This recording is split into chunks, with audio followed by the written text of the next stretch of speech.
네, 수요 강도 시작하겠습니다. 지난 시간에 테오로구스가 아수네투스가 본인은 구원받았다 라고 주장을 했지만 죄의 각성이 일어나지 않았다. 죄를 깨닫지 못했다. 그래서 그리스도의 필요성을 느끼지 못했다라는 부분들을 알려주고 테오로구스가 당신이 죄인됨을 이제 바라볼 수 있도록 율법을 가지고 얘기를 했죠. 그래서 지난주에 아수네투스가 지지난주에 본인이 십계명을 다 지켰다라고 얘기했지만 지난주에는 테오로구스가 그 십계명을 본인이 어떻게 어겼는지 본인이 죄인이란 사실을 그 십계명을 어기는 죄를 범한 부분들을 즉 1계명과 2계명을 통해서 알려줬죠. 그리고 세 번째입니다.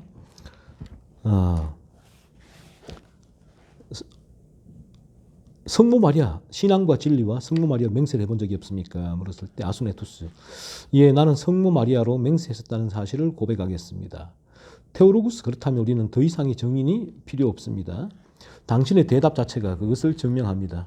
여기에서도 당신은 우상을 숭배한 죄로 유죄입니다. 나아가 그렇죠. 당신은 우상을 숭배했단 말, 성모 마리아를 맹세했다는 거예요. 그러니까 첫계명, 2계명을 다 지금 어긴 상태다. 라는 부분들을 알려줍니다. 그래서 우리가 이 율법, 이 죄의 기준을 계속 가르침 받을 필요가 있다. 성경에서 말씀하고 있는 죄가 무엇인가. 이 십계명을 통해서 더 구체적으로 십계명에서 파생되어 있는 하나님의 거룩의 기준에서 이 말하고 있는 죄의 열매를 배울 필요가 있다. 그럴 때 그 내게서 일어나는 죄의 열매를 가지고 내가 이런 죄를 범했구나 라는 사실을 인지하고 그리고 깨닫고 회개하고 성령 역사가 일어날 때 이제 내가 그러한 죄를 범했다는 사실을 성경의 진리 율법의 기준으로 발견하게 될 때 그 부분이 성령이 역사를 하게 될 때 어느 순간 내가 이런 죄의 열매가 올라오는 이유가 뭔가 했을 때 내 안에 죄의 나무가 있구나, 뿌리 근원이 있구나 라는 사실, 내가 죄한테 본성을 소유했구나. 그래서 이런 죄가 어떤 상황과 환경에 의해서 나에게 일어나게 되는구나 라는 사실을 깨닫게 되는 것입니다. 더 나아가 당신은 안식일에 시장에 간 적이 없는지, 그날에 거래한 적이 없는지, 여행을 한 적이 없는지, 또는 세속적인 일을 이야기하면서 신성한 의무를 소홀히 한 적은 없는지요. 안식을 기억하여 거룩히 지키라는 파트죠. 아수네투스, 하나님 나를 용서하십시오. 나는 그런 일을 했습니다. 이런 했잖아요. 좀 전에는 다 지지난주에는 본인이 다 지켰다고 했는데 지금 그렇지 않았다는 거죠. 물론 이 안식일에 이제 그 의미가 분명한 성경적인 의미가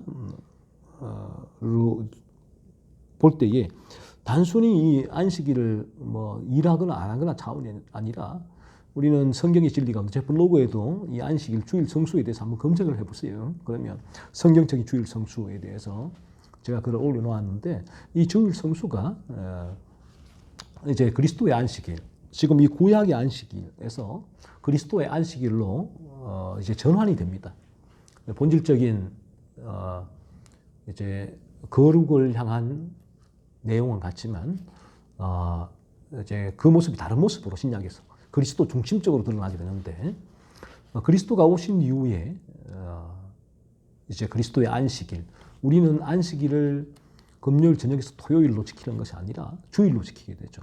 안식 후 첫날에 이제 그리스도의 부활하신 날을 우리가 예배를 하게 되는데, 그래서 사도행전에도 안식 후 첫날 주일을 예배를 하는 날로 정하고 우리는 그리스도의 안식일을 주일을 성수하는 것으로 지키게 되는데, 이 주일의 안식일의 가장 핵심적인 요소가 뭔가 일을 하고 아니고 안식일 그 차원이 아니고 이 주일날 이 주님의 몸된 공동체에서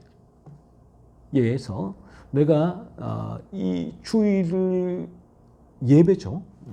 이 예배를 지키는 것으로 이제 그리스도의 안식일은 그 부분이 가장 핵심적인 요소가 되는 것입니다.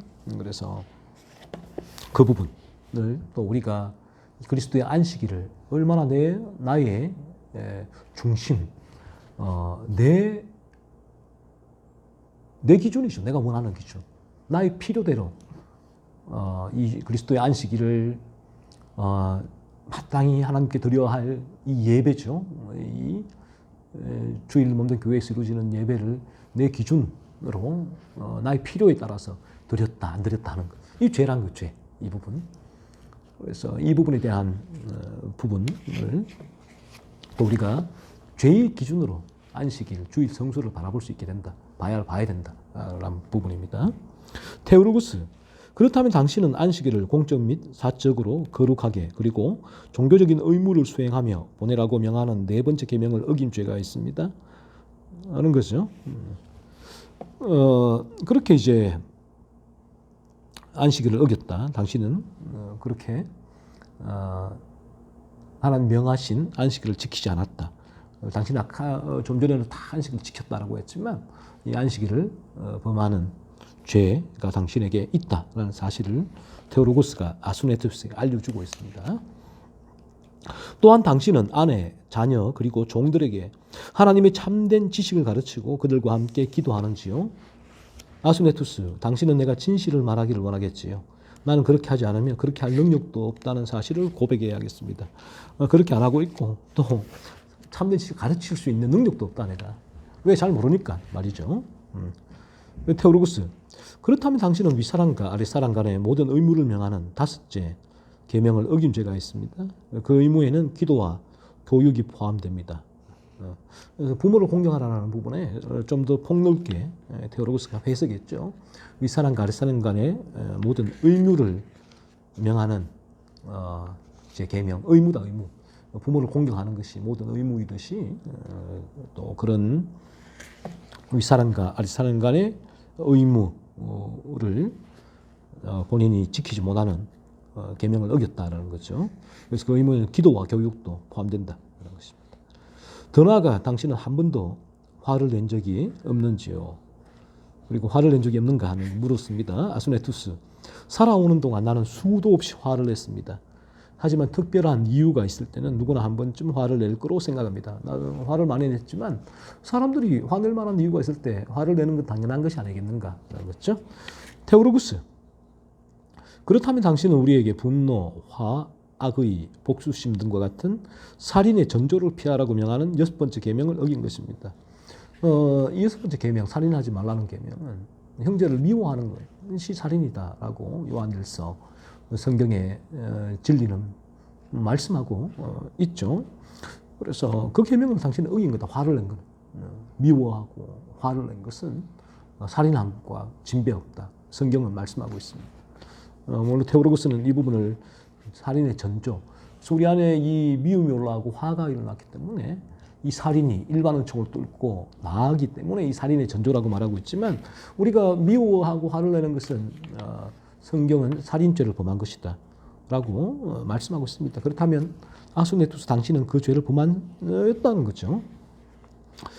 그리고 또 묻습니다. 당신은 한 번도 마음속으로 여자를 탐하는 눈으로 바라본 적이 없습니까? 아수네투스, 그런 생각에서 자유로운 사람은 없다고 생각합니다. 생각은 자유롭게 할 수 있는 것 아닌가요? 이 보세요. 얼마나 무지합니까? 성경의 진리에서. 그거 자유롭게 할 수 있는 거 아니에요? 생각은. 내가 직접 간음을 행하지 않으면 그 뭐 아무 문제가 안 되지 않나요? 그 부분? 그게 누가 자유로울 수 있습니까? 그래서 마태복음에서도 성경의 진리는 주님께서 구약의 계명들을 율법을 다시 재해석한 거죠. 하신 거죠. 이제 이 구약의 율법이 의미하는 바가 뭔가?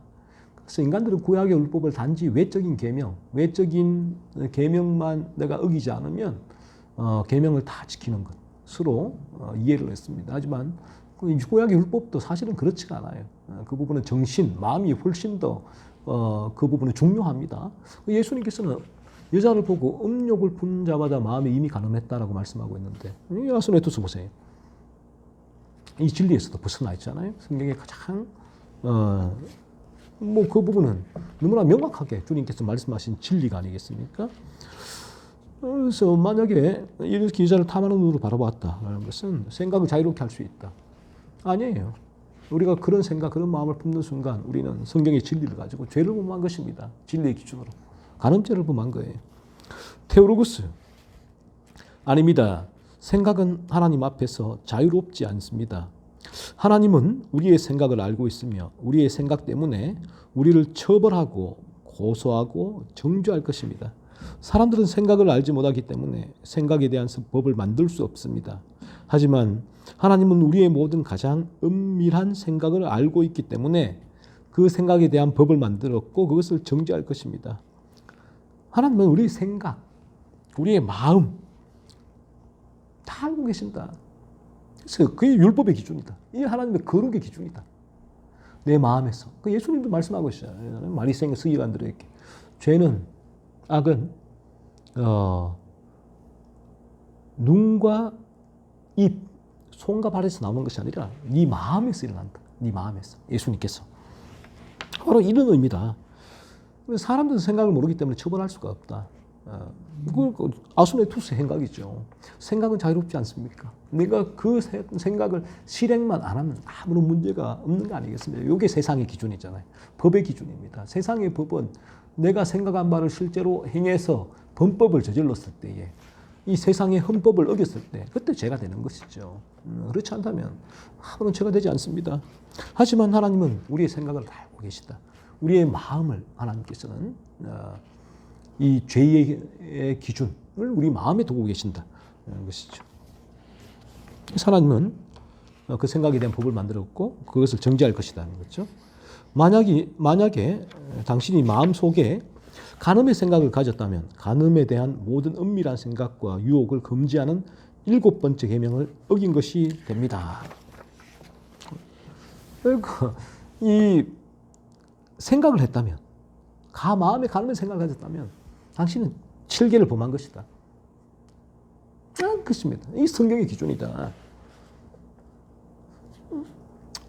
더 나아가 당신은 이웃에게서 목초지, 가금, 토끼, 사과 등과 같은 사소한 물건을 절취하고 훔치지 않았습니까? 아수네투스 이런 일들에 대해서는 나 자신을 변명할 수 없습니다. 왜냐하면 나는 그것들이 죄가 아니라고 생각했기 때문입니다. 아수네투스는 사소한 것들을 훔치고 뭐가 죄냐? 남이 잃어버린 주인이 없는 돈 주운 것이 뭐가 죄냐라는 거예요. 사소한 것인데 이거.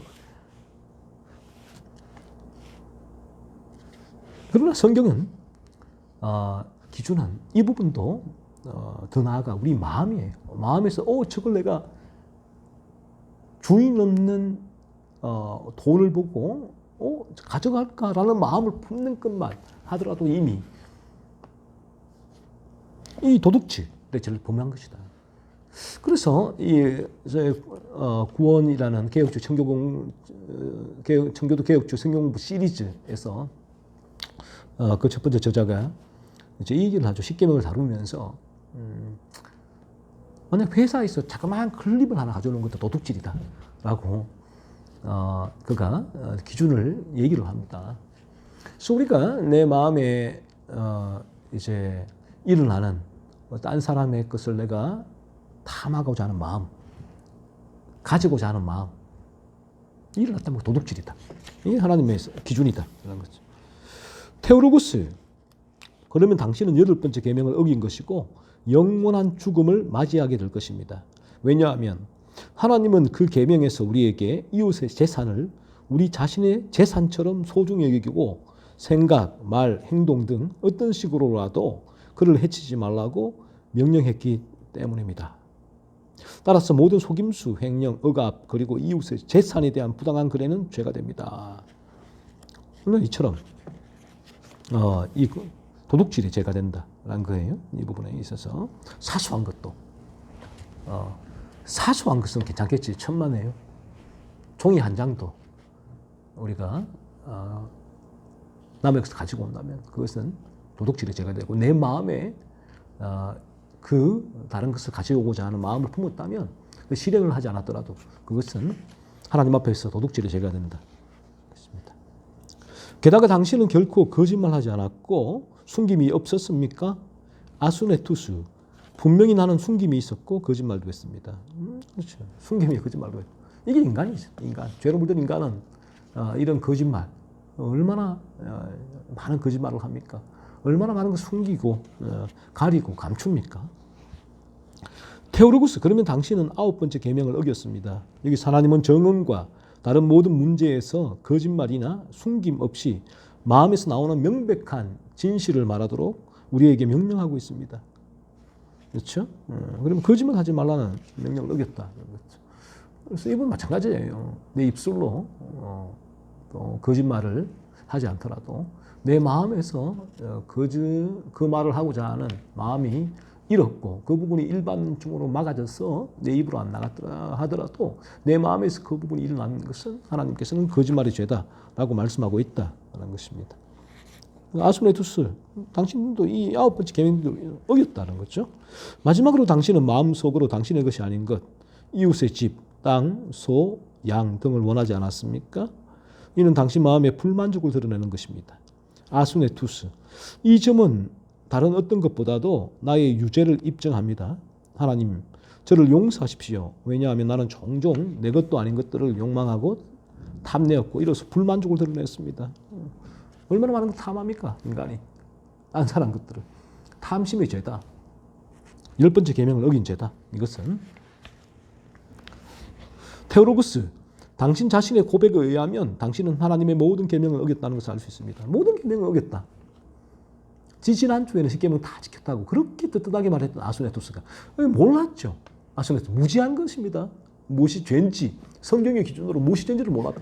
자기 생각, 자기 철학, 자기 신념, 자기 삶의 경륜에서 전통, 교회의 전통 관습 속에서 본인이 그 기준을 만들어낸 거예요. 성경의 기준과는 상관이 없다. 하지만 이 얼마나 아무리 그가 달변가고 이러한 기준을 다른 이들에게 말로 잘 설명할 수 있을지 몰라도 설득시킬 수 있을지 몰라도 성경의 진리를 가져와서 여기 대부에 보면 말도 안 되는 얘기다. 너무너무 무지한 상태다. 라는 것을 알 수가 있다는 것입니다. 아수네투스, 인정할 수밖에 없네요. 왜냐하면 지금은 이 문제에 대해 이전보다 더 많이 알고 있기 때문입니다. 나는 평생 이렇게 많은 내용을 들어본 적도 없고 당신이 한 그런 질문을 받은 적도 없습니다. 당신이 내게 물어본 많은 것들이 나는 전혀 죄가 아니라고 생각했습니다. 이렇게 인정해요. 오늘날 문제가 이거다. 그래서 죄에 대한 진리를 계속 들어야 될 이유가 여기 있다. 왜 인간들은 모르기 때문에. 또 오늘날 한국 기독교에서 이 죄에 대해서 얘기를 하지 않습니다. 죄에 대해서 얘기를 하면 청중이 싫어하니까, 불편해하니까 보고, 성공, 긍정 뭐 이런 얘기들만, 위로, 평안. 하지만 이 부분들은, 이런 설교는 오히려 인간을 더욱더 그 죄를 강팍하게 만듭니다. 죄를 볼 수 없도록 한층 한층 그 암막 두께를 더 두껍게 만들어가는 과정이다 라고 볼 수밖에 없다라는 것입니다. 아수네투스도 방금 테오로고스가 성경의 진리를 가지고 율법의 기준을 알려주니까 비로소 그렇네요. 제가 죄를 지었는데 저 몰랐습니다. 누가 제게 말해준 적도 없었다. 그래서 나는 전혀 죄가 아니라고 생각했다 라고 고백을 하잖아요. 이 진리를 통해서 인간은 자신의 죄를 탐사할 수가 있어요. 진리, 율법이죠. 율법. 성경의 율법의 기준. 그래서 이 인간의 죄를 폭로하는 죄의 열매가 무엇인지를 드러내는 우리가 그런 진리를 읽어야 되고 들어야 될 이유가 여기에 있다. 테오로구스, 나는 당신이 수천 가지 세부 사항에서 하나님의 법을 매일 매 시간 어기는 죄를 범하고 있다는 사실을 알려줄 수 있습니다. 나의 목적은 단지 몇 가지 특별한 죄를 당신에게 알려주어서 율법의 의미에 대한 약간의 깨달음을 주는 것이었습니다. 수천 가지 세부 상황에서 당신이 얼마나 많은 죄를 범했는가 나는 당신에게 보여줄 수 있다. 알려줄 수 있다는 거예요. 인간이란 이런 존재입니다. 죄로 물든 인간은 성경이 말씀하고 있는 그 원죄에서 비롯되는 수만 가지의 죄의 열매, 율법의 기준에서 죄라고 말한 것들을 그 죄의 열매를 맺고 있는 존재가 인간이다. 테오로구스가 아수네투스에게 왜 몇 가지 죄를 알려줬는가? 특별한 죄를. 율법의 의미를 깨닫게 해주기 위해서. 율법이나 이렇게 당신에게 죄를 깨닫게 해서 그리스도께로 인도하는 몽학 선생이다. 훈도다. 훈도 선생이다. 그 부분들을 깨닫게 해주기 위함이었다는 거죠. 그래서 당신이 자신에 대한 더 나은 시각을 가지고 하나님 앞에서 어떤 상황에 처해 있는지 조금 더 인식할 수 있기를 바랍니다. 또한 이로 인하여 훨씬 더 많은 것을 이해할 수 있기를 바랍니다. 하나님 앞에서 당신이 어떤 상황이 있는지. 죄로 물든 존재다. 라는 거예요. 죄악된 본성을 가지고 있다. 나는 마귀의 자녀다. 하나님의 원수다. 라는 사실 있죠. 그 부분을 깨닫기를 원한다. 그래서 테오로구스가 아수네투스에게 이 진리를 전한 것입니다. 아수네투스.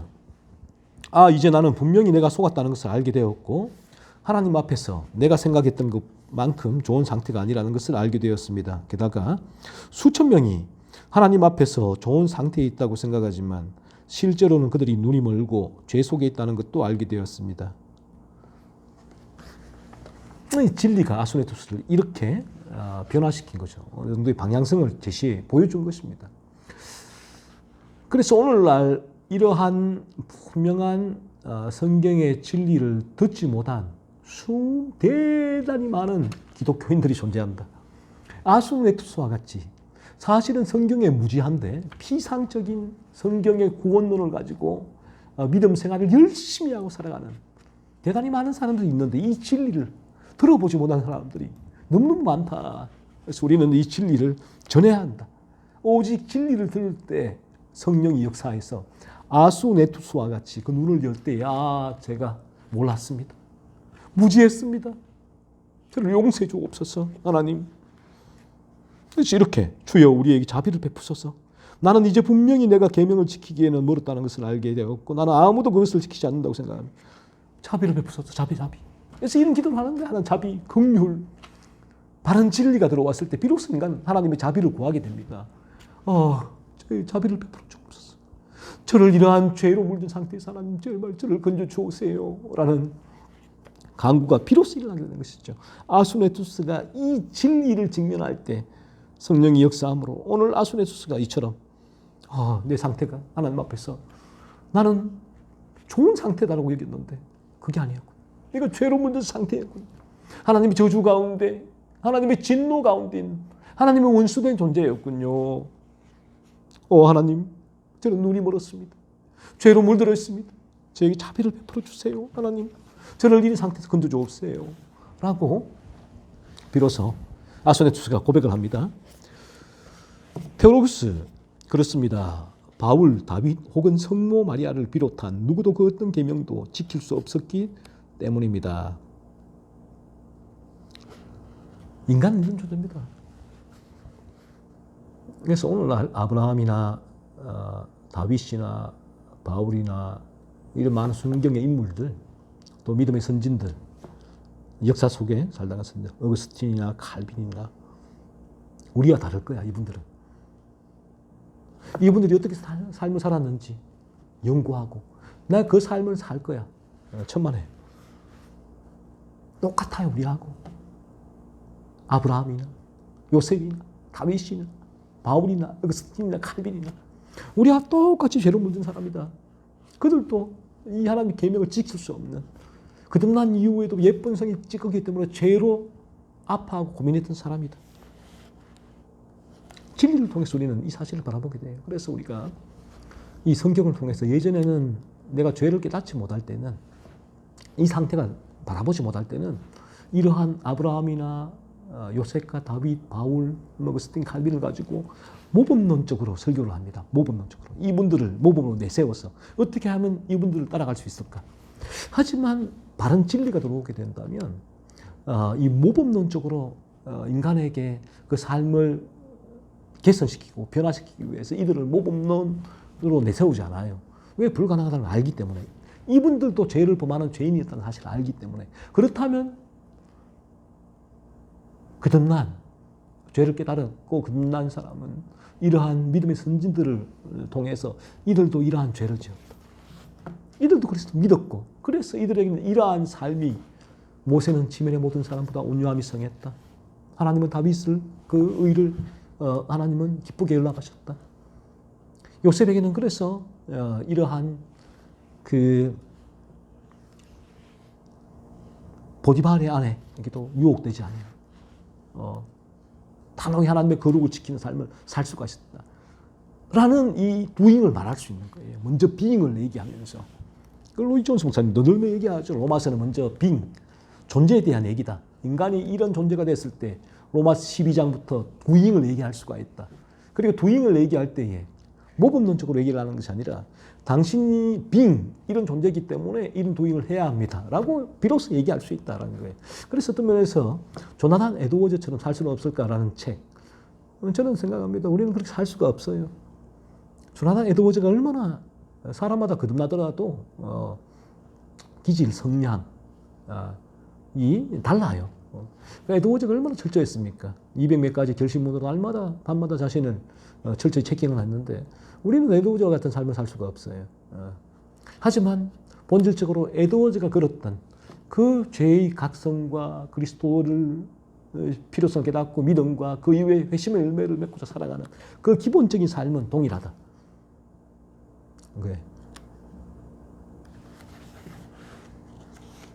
그래서 이 말을 하고 있죠. 당신이 하나님의 율법을 이해하기 시작하고 그 맛을 조금이라도 느끼게 되어 기쁩니다. 하나님의 율법을 이해하기 시작하고 그 맛을 조금 느끼게 기쁘다. 그래서 이 진리, 하나님 거룩의 율법이 제시될 때 진리 가운데 그 사람을 죄를 깨닫게 하기 위해 폭로하게 제시되는 율법이 성령이 역사하면 이처럼 아수메투스에게 역사하는 것처럼 역사한다는 거죠. 한 사람이 하나님의 율법에 대한 지식과 통찰력이 있는 만큼 자신에 대한 지식과 통찰력이 생기는 것입니다. 당연하죠. 율법, 거룩한 율법이 비치게 될 때 비로소 자신을 볼 수가 있어요. 그 율법의 빛을 비출 때에 내가 얼마나 죄로 물들었는가. 칼빈도 기독교 강요 가장 먼저 일장에서 하나님을 알 때 인간은 자기를 알 수 있다. 무슨 얘기예요? 거룩하신 하나님을 알 때에 거룩하지 않은 존재, 그 거룩의 빛을 통하여서 거룩하지 않은 자신의 상태, 인간 존재를 알게 된다는 것이죠. 하나님의 율법에 대한 깊은 통찰력을 가진 사람은 자신에 대해서도 깊은 통찰력을 가집니다. 율법에 대한 통찰력이 없는 사람은 자신에 대해서도 통찰력을 가질 수 없습니다. 당연합니다. 자신의 죄성을 볼 수 없다. 하나님의 율법, 하나님의 거룩의 기준이 제시되지 않으면 그 율법의 기준이 바르게 제시되어서 자신의 죄를 각성한 사람만이 자신의 상태에 대해서 비로소 정확하게 알 수 있다. 왜냐하면 율법은 하나님 앞에서 우리의 영혼의 얼굴을 비추는 거울이기 때문입니다. 제가 이 말씀을 했잖아요. 율법이 하나님 앞에서 우리의 영혼의 얼굴을 비추는 거울이다. 빛이다. 거룩의 빛이다. 사도는 로마서 3장 20절에서 율법으로는 죄를 깨달음이니라 라고 말합니다. 그러므로 율법에 대해 전혀 무지하며 이 거울에 자신을 비추어 보지 않는 사람들은 하루에 100가지 죄를 지으면서도 그것을 알지 못합니다. 그들은 그 죄로 인해 슬퍼하지도 않습니다. 제가 얘기했잖아요. 죄를 깨닫지 않으면 죄에 무감각하다. 몰라요, 몰라. 신앙생활을 30년, 50년 해도 죄에 대해서는 무감각합니다. 무지합니다. 몰라요. 왜? 율법으로 죄를 깨달은 적이 없기 때문에. 죄가 아프지도 않아요. 미흡지도 않아요. 슬프지도 않아요. 죄를 돌아보지 않아요. 단순히 구원받았다. 나는 이 구원받았기 때문에 이 외적인 신앙, 죄와는 무관하게 그냥 기도하고 말씀 읽고 예배 참석하는 것, 이것이 나의 구원을 입증한다라고 여기죠. 잘못된 기준이다. 자신이 알지 못하는 것에 대해 어떻게 슬퍼할 수 있겠습니까? 이제 여기서 더 나아가 당신에게 기독교의 원리에 대해 몇 가지 질문을 더 하고 싶습니다. 그것은 당신이 자신의 무지를 알고 느끼고 겸손해지고 그에 대해 슬퍼하며 그리하여 하나님의 참된 지식을 추구하도록 하기 위함입니다. 하지만 그 전에 안틸레곤에게 두어 가지 질문을 하겠습니다. 당신이 기독교의 기초에 대해 얼마나 이해하고 있는지 알고 싶기 때문입니다. 안틸레곤이요. 그리스도가 성령에 의해 잉태된 이유를 말해보세요. 자, 알지도 못하는 것에 슬퍼할 수가 없다라는 거죠. 오직 오늘도 우리가 이 진리를 통해서 여러분 끊임없이 율법에 대해서 하나님 거룩의 기준 율법에 대한 설교를 많이 들었어요. 그 진리로 자신을 계속 비추세요. 자신이 그 죄가 깨달아지고 슬퍼지고 미워질 때 비로소 여러분은 그리스도를 추구할 수 있는 가장 기본적인 첫걸음이 시작되는 것입니다. 그러할 때 어느 날 그리스도를 붙들게 되고 그 든남의 은혜를 덧입게 될 것입니다.